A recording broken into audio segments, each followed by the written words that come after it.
Rolling towards success, some May River High School students are striking up their job skills as they work at Station 300 in Bluffton. The students spend time prepping food in the kitchen, as well as cleaning the bowling lanes and arcade area. I clean the arcade machines, tables, lanes. Waiting tables and bars. It's really fun. Every Wednesday morning, the students head to the bowling alley to gain valuable workplace experience. This is community-based instruction so that the students have an opportunity to work in the community, learn job skills for the future. We have businesses in the community that are friendly toward our special education students and are willing to hire them. It benefits the community and the students at the same time. Station 300 is very impressed with the work the students do. They're enthusiastic, they want to learn. The work that they do here is great. They retain a lot of the knowledge that they've learned here before. And working with them, very easy.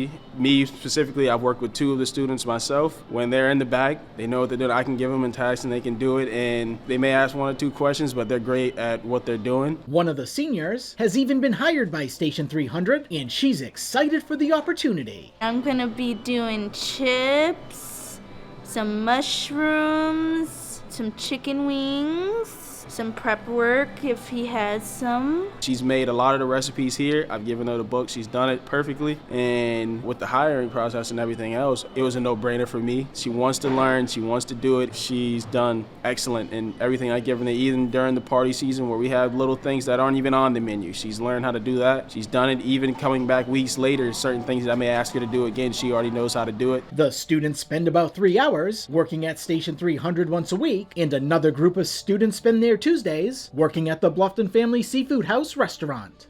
For the Beaufort County School District, Ron Lopes.